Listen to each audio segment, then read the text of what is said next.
El calor era sofocante aquella noche, agosto en plena temporada alta. Las calles estaban repletas de turistas, el murmullo de la gente se mezclaba con la música lejana de los bares, y el aire tenía ese aroma a mar y asfalto caliente. Recuerdo perfectamente el sudor resbalando por mi nuca cuando la radio de la patrulla crujió con una llamada que cambiaría mi vida para siempre. Central a todas las unidades. Tenemos un incidente en la plaza principal. Un hombre reporta que una mujer intentó llevarse a su hija. Se solicita apoyo inmediato. Mi compañero y yo nos miramos en silencio. Habíamos tenido una noche tranquila. Solo algunos altercados menores, nada fuera de lo común. Pero había algo en la voz del operador de la central que me puso los nervios de punta. Arranqué la patrulla y aceleramos hacia la plaza, sin imaginar lo que nos esperaba. Mi nombre es Adrián Muñoz, y lo que están a punto de escuchar no es una simple anécdota. Es un episodio de mi vida que me hizo cuestionar lo que entendemos por realidad. Corría el verano de 2013. Agosto. Las noches eran sofocantes en la costa, donde las multitudes de turistas abarrotaban las calles, los bares y las playas. En ese entonces, trabajaba como policía local en un pequeño municipio turístico. Nada fuera de lo común. Peleas, robos menores, borrachos causando disturbios. Pero aquella noche fue diferente. Recibimos un aviso por la emisora. Un hombre alterado pedía ayuda. «Una mujer está intentando llevarse a mi hija», dijo con la voz entrecortada por el pánico. Nos dirigimos al lugar de inmediato. Cuando llegamos encontramos al hombre abrazando a su hija con desesperación. La niña, de no más de 6 años, lloraba sin control, escondiendo el rostro en el pecho de su padre. Frente a ellos, de pie en absoluta quietud, estaba ella, la mujer. Había algo inquietante en su presencia. Su piel era extremadamente pálida, como si jamás hubiera estado bajo el sol. Sus ojos, oscuros y fijos, no pestañeaban. Su rostro no mostraba ira ni tristeza, solo nos miraba. En sus manos sostenía un saco de tela raída, grande y pesado, que parecía estar lleno de libros antiguos. Su ropa era extraña, fuera de lugar, un vestido gris, gastado, descolorido. Pero lo peor eran sus piernas. No tenían piel, eran puro músculo expuesto, rojizo y tenso, pero no sangraban.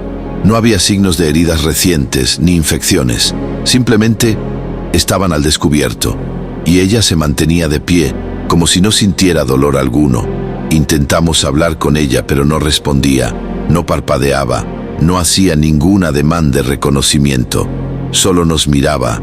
Su mirada era como un abismo, vacía, infinita. Decidimos apartarla de la niña y su padre. Le pedimos su documentación, pero no llevaba nada consigo. Su español era rudimentario, con un fuerte acento eslavo. Intentamos que nos explicara qué hacía allí, por qué había tratado de acercarse a la niña, pero sus respuestas eran incoherentes. Susurraba palabras en un idioma que no entendíamos, mientras acariciaba la tela de su saco como si protegiera un tesoro. Dado que no había cometido un delito como tal, nuestro superior nos ordenó escoltarla fuera del municipio y dejarla en una zona más alejada. No teníamos muchas opciones.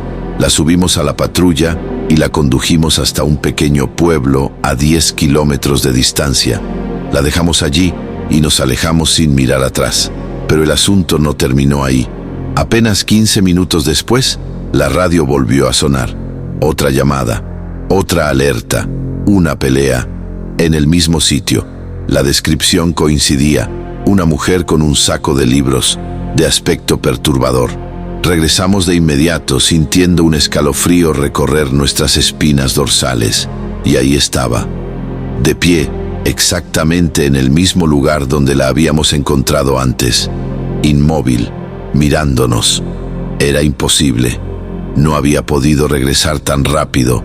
No había transporte a esa hora, ni forma lógica de que estuviera allí. Pero ahí estaba, como si nunca se hubiera ido. Esta vez, Cuando nos acercamos, su expresión cambió. Levantó la mano y señaló hacia el mar. Y en un susurro gutural, con una voz que no parecía humana, murmuró: «Escuchen con atención. No soy la única. No estoy sola. Vine desde un lugar que ustedes ni siquiera pueden imaginar. Y hay más como yo.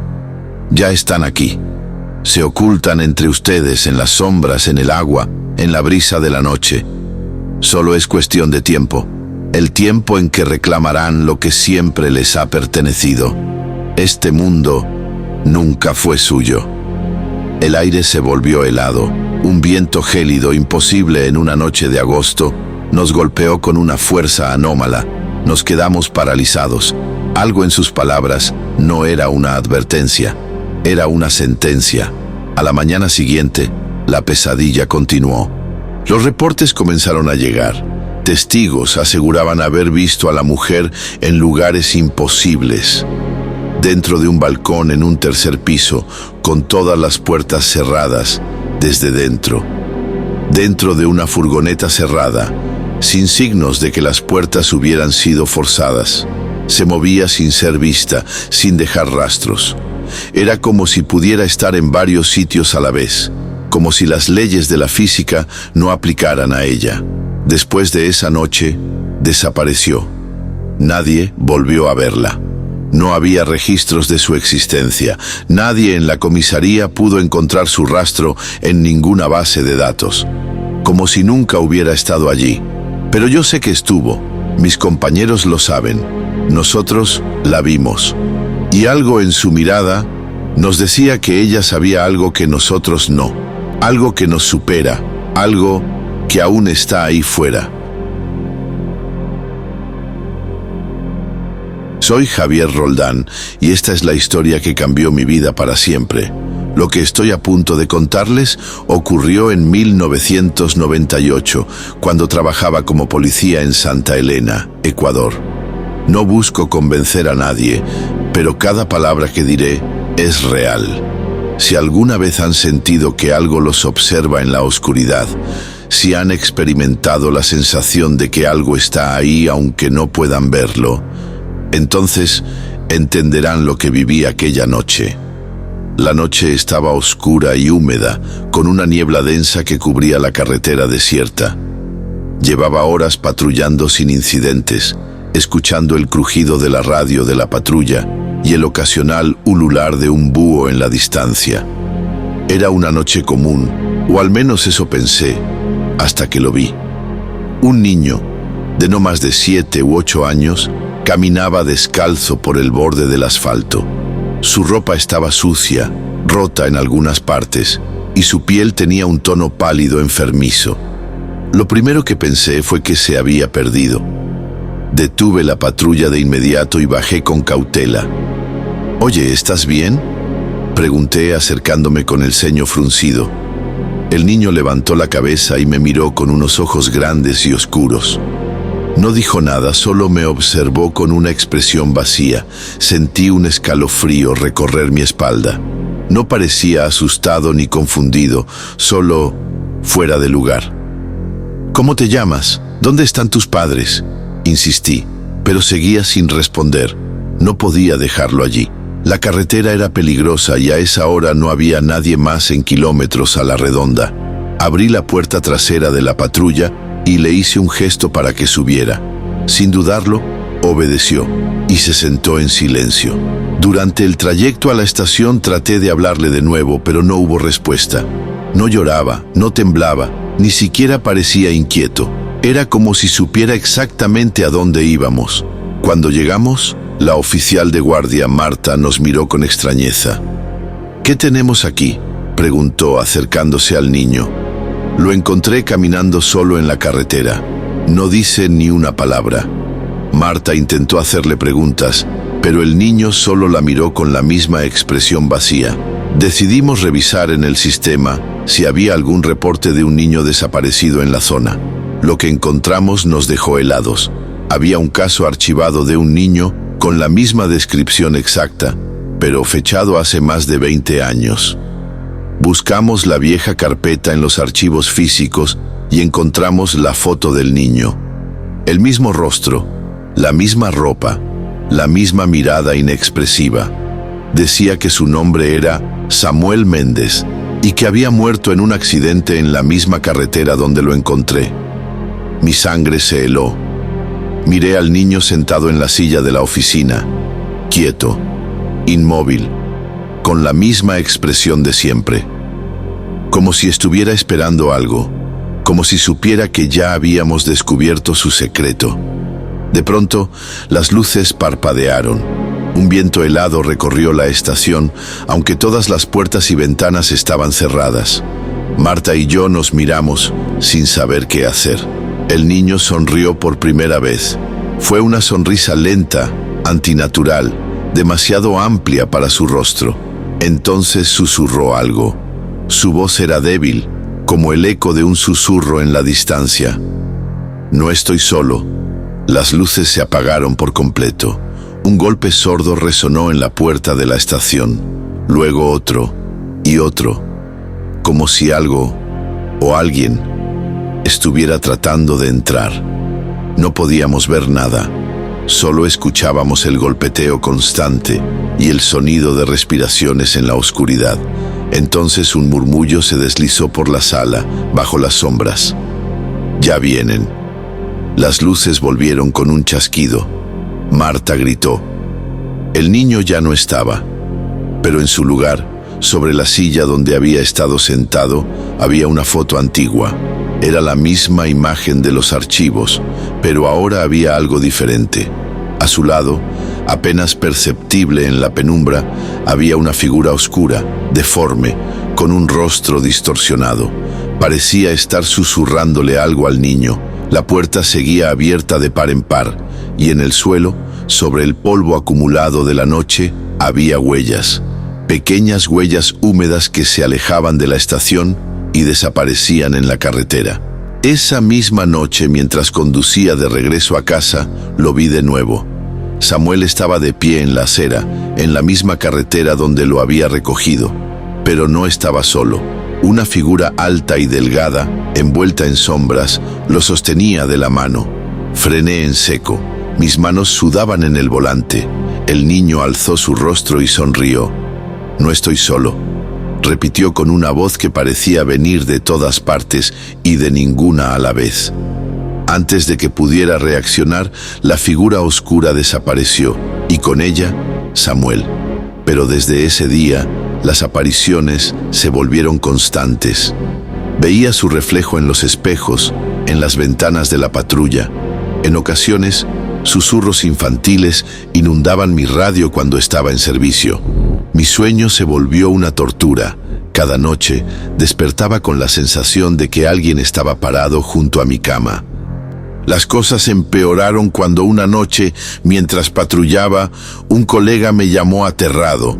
Había visto a Samuel en la entrada de la comisaría, pero cuando intentó alcanzarlo, este se esfumó en el aire, dejando detrás de sí solo un leve sonido de risas. Mi salud mental comenzó a deteriorarse. Empecé a evitar patrullar por la carretera donde todo había comenzado. Pero eso no sirvió de nada. Un día, revisando los viejos archivos del caso, encontré algo que no había visto antes. La última persona que reportó haber visto al niño antes de su muerte era mi padre. Lo entrevistaron tras el accidente de Samuel, porque él fue la última persona en verlo con vida. Mi padre murió cuando yo era niño, en circunstancias extrañas. Y ahora, mientras observaba el viejo expediente, entendí que todo estaba conectado. Samuel no me había elegido al azar. Esa noche regresé a la carretera. Me detuve en el mismo lugar donde lo había encontrado. La niebla se arremolinaba a mi alrededor, espesa y sofocante. Entonces lo vi. Samuel estaba allí, y detrás de él, una multitud de figuras difusas se alineaban en la oscuridad. Estaban esperando. Dio un paso hacia mí, levantó su pequeña mano y la extendió. «Es hora de venir con nosotros», susurró, y en ese instante lo entendí todo. No era un simple espíritu, no era solo un niño perdido. Él era el primero, y ahora yo sería el siguiente. Nadie me encontró esa noche. Solo dejaron la patrulla abandonada en la carretera. Pero si alguna vez ven a un niño descalzo caminando en la niebla, no se detengan, porque yo estaré ahí, mirándolos desde la oscuridad.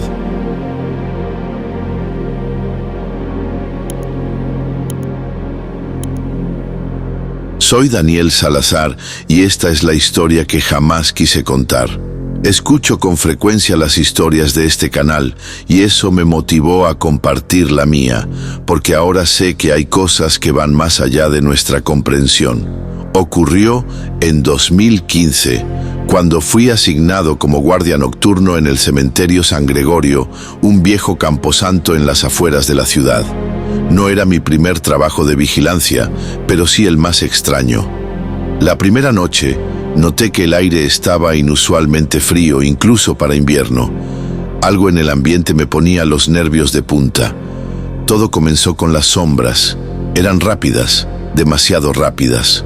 Se deslizaban entre las tumbas en el rabillo de mi ojo, pero cuando giraba la cabeza no había nada. Pensé que era el cansancio, un juego de luces con la tenue iluminación de los faroles, pero entonces vi la primera lápida rota. Estaba partida en dos, como si algo la hubiera golpeado con fuerza. No había señales de vandalismo, ni rastros de herramientas. Solo las grietas profundas en la piedra y una sensación de que algo o alguien había estado allí. La segunda noche, la niebla llegó. No era la neblina común de la madrugada, era más densa, pegajosa, como si tuviera peso. Se arremolinaba entre las tumbas y parecía moverse con voluntad propia. Sentí que no estaba solo, y entonces lo vi. Una figura alta, deforme, con extremidades largas y huesudas. Sus ojos brillaban con un resplandor amarillo enfermizo, y su boca era demasiado grande, con dientes afilados que sobresalían de forma antinatural. No caminaba. Se deslizaba entre las lápidas, con un movimiento que no pertenecía a este mundo. Me congelé. Cada fibra de mi ser me gritaba que corriera, pero mi cuerpo no respondía. La criatura giró lentamente la cabeza en mi dirección, y por primera vez en mi vida sentí el verdadero terror. Esa noche no fui el único en verlo. Las cámaras de seguridad lo captaron por unos segundos antes de que la imagen se distorsionara en una lluvia de estática. Mi supervisor, un hombre escéptico y con años en la fuerza, palideció cuando vio la grabación. «Esto no puede ser real», murmuró. «Daniel, no vuelvas a ese lugar solo». Pero ya era tarde. Algo en el cementerio me había notado. Algo me estaba esperando. Y cada noche, una lápida más aparecía rota, como si esas cosas estuvieran tratando de salir. La tercera noche, llevé una linterna más potente y mi radio de alta frecuencia. No quería volver a sentirme indefenso. Caminé entre las tumbas con cautela, revisando cada rincón. La niebla era más densa esa vez, y el aire estaba impregnado de un hedor rancio, como carne podrida. Entonces lo escuché. Un susurro. No provenía de mi radio ni de alguna interferencia. Era una voz áspera y quebrada susurrando mi nombre. Daniel. Mi corazón martilló en mi pecho. Giré en todas direcciones, pero no había nadie. Sin embargo, la sensación de estar siendo observado era insoportable. Apunté la linterna hacia una tumba en particular y mi sangre se heló. Esa lápida no estaba rota la noche anterior. Avancé con cautela. Los fragmentos de piedra estaban dispersos a su alrededor, como si algo hubiera salido de dentro. La tierra aún estaba removida. Fue entonces cuando vi la marca. Una hendidura profunda en el suelo, como si garras enormes la hubieran rasgado desde dentro. Mi radio crujió con interferencia. «Daniel, sal de ahí». Era la voz de mi supervisor, pero sonaba distorsionada, lejana. Antes de que pudiera reaccionar, un sonido gutural rasgó el aire detrás de mí, un gruñido profundo, inhumano. Sentí una presencia acercándose, algo grande, algo que no debía existir. Corrí, no miré atrás. Salté sobre tumbas y crucé la reja de entrada del cementerio sin detenerme. La radio volvió a crujir. «No corras», dijo una voz, pero no era mi supervisor. Era otra cosa. Me encerré en la caseta de vigilancia, tratando de recuperar el aliento. Afuera, el viento aullaba con fuerza y la niebla se arremolinaba como si tuviera vida propia. Revisé las cámaras de seguridad y ahí estaba. No una, sino varias figuras. Se movían entre las lápidas, deslizándose en las sombras. Algunas eran altas y esqueléticas, otras eran pequeñas y torcidas, pero todas compartían lo mismo: ojos amarillos que brillaban en la oscuridad y cuerpos de pesadilla. Entonces entendí. Cada lápida rota significaba que uno más había salido. Esa noche no fui el único que vio lo que acechaba en el cementerio. Mis compañeros revisaron las grabaciones y aunque la imagen estaba distorsionada, la silueta de las criaturas era innegable. Decidimos sellar las lápidas destruidas con concreto, pero cada noche, sin importar cuántas veces lo intentáramos, aparecían nuevas rotas. Era como si algo más fuerte estuviera del otro lado, buscando salir. Una semana después, renuncié. No podía seguir ahí, no después de lo que vi. No después de sentir susurros en mis sueños, de ver sombras alargadas en los rincones de mi casa. Pero sé que siguen ahí. Y cada noche, en el cementerio San Gregorio, una lápida más aparece rota. Si alguna vez pasan por ahí y ven sombras moviéndose en la neblina, no miren demasiado tiempo, porque ellos podrían verlos a ustedes también. Si te gustan las historias de terror como estas, no olvides darle like, suscribirte y activar la campanita para más relatos escalofriantes. Déjame en los comentarios qué te pareció esta historia. Y dime, ¿alguna vez has visto algo que no puedes explicar?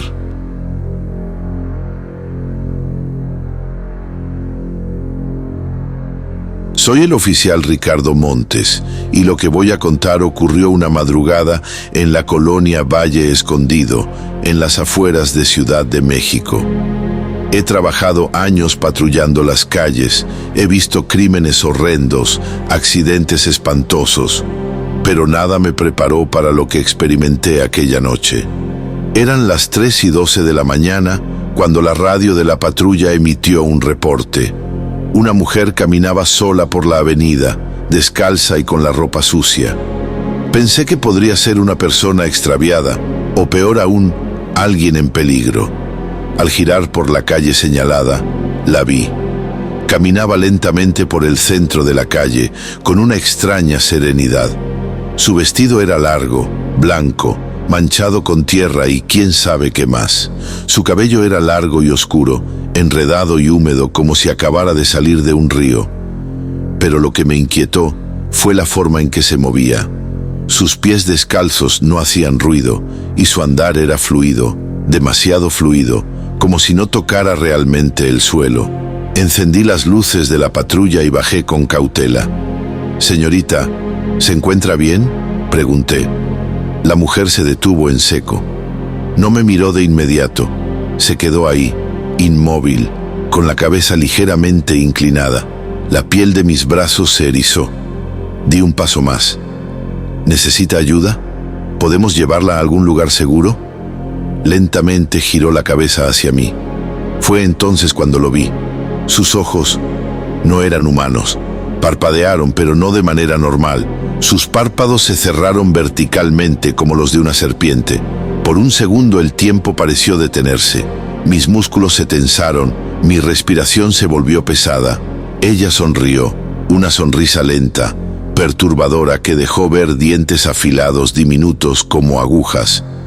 «No, estoy perdida», susurró con una voz que parecía deslizarse en el aire, con un eco imposible. Mi instinto gritó que retrocediera. Llevé la mano al radio, pero antes de poder hablar, ella inclinó la cabeza a un lado, observándome con fascinación. «Ustedes siempre nos buscan, pero nunca nos encuentran a tiempo», dijo dando un paso hacia mí. El aire se volvió helado. Mis pulmones dolieron con cada inhalación. Algo dentro de mí me decía que esa mujer no debía estar aquí, que no era de este mundo. La patrulla comenzó a parpadear. Las luces se encendían y apagaban. La radio emitía un ruido estático, como si algo estuviera interfiriendo con la señal. Di un paso atrás. La mujer inclinó la cabeza otra vez y soltó una risa baja, gutural. Entonces desapareció. No corrió, no se movió, simplemente dejó de estar ahí. Mi compañero, que había permanecido en la patrulla, salió alterado. ¿Dónde está?, preguntó mirando en todas direcciones. No supe qué decir. Aún sentía su presencia, aún veía sus ojos en mi mente. Nos subimos a la patrulla y dimos vueltas por la colonia, pero no encontramos rastro de ella. Al día siguiente, revisamos las cámaras de seguridad de la zona. Lo que vimos nos heló la sangre. Ahí estaba la mujer, caminando sola, hasta que la patrulla apareció. En el momento en que bajé para hablarle, la imagen se distorsionó. Por unos segundos, la grabación mostró algo más, algo reptiliano. Su piel parecía escamosa, sus extremidades demasiado largas, y luego se desvaneció. Desde aquella noche, en la colonia Valle Escondido, algunos vecinos dicen haber visto a una mujer de blanco deambulando en la madrugada. Algunos dicen que la han oído susurrar sus nombres desde la oscuridad. Yo sé que sigue ahí, esperando que alguien más la encuentre, o que ella los encuentre primero. Pero la historia no terminó ahí. 2 noches después, otro oficial reportó haber visto a una mujer deambulando por el mismo lugar. Dijo que la llamó o que intentó acercarse, pero ella se detuvo y lo miró. En ese momento, la radio de la patrulla falló, las luces se apagaron y la batería del auto murió. Cuando los refuerzos llegaron, el oficial estaba en estado de shock, murmurando incoherencias. Lo trasladaron a un hospital, pero nunca pudo contar con claridad lo que vio. Lo único que repetía era: no mires sus ojos, no mires sus ojos. A la semana siguiente, la historia se volvió más aterradora. Un grupo de albañiles que trabajaban en una construcción cercana afirmaron haber visto a la misma mujer en los terrenos baldíos de la colonia. Dijeron que caminaba entre los escombros, que se detenía en las sombras y los observaba. Uno de ellos, un hombre de unos 50 años, aseguró que al verla sintió cómo su cuerpo se paralizaba, como si algo lo estuviera sujetando desde adentro. Decidí investigar por mi cuenta. Recorrí los archivos de desapariciones en la zona y encontré un caso inquietante. Hace 30 años, una mujer desapareció en circunstancias misteriosas. Testigos afirmaban que la vieron por última vez caminando en dirección a un terreno baldío, el mismo donde ahora la reportaban. Se llamaba Laura Cervantes y lo más extraño era su expediente médico. Tenía una condición genética rara, heterocromía vertical. Sus párpados eran diferentes. Y entonces lo entendí. Laura nunca se fue. Esa noche regresé a la colonia. La niebla cubría las calles y las luces de los postes parpadeaban. Sentí que algo me observaba. Caminé hacia el terreno baldío, sintiendo un escalofrío recorrer mi espalda. Y entonces la vi, de pie, en medio de la oscuridad. Me esperaba. Su sonrisa se ensanchó. Sabía que volverías, oficial. Siempre vuelven. No sé cuánto tiempo estuve ahí. La niebla me rodeó por completo y el aire se volvió espeso, imposible de respirar. Sentí un peso sobre mi pecho, como si algo invisible me aplastara contra el suelo. Escuché su risa, baja y gutural, mezclándose con el viento. Siempre vuelven. Zrenia, susurró. Cuando reaccioné, estaba de rodillas en el suelo del terreno baldío. Mi radio estaba destrozado a mi lado y mi linterna parpadeaba débilmente. La patrulla seguía donde la había dejado, pero la puerta estaba abierta. Algo se había subido. Subí lentamente al auto, sintiendo un escalofrío recorrerme la espalda. Antes de arrancar, sentí una presencia detrás de mí. Un leve susurro como el roce de escamas sobre el cuero del asiento. Miré al espejo retrovisor y ahí estaban, no su reflejo, sino los míos. Mis propios ojos parpadeando de manera vertical. Aún está ahí y ahora me está buscando a mí.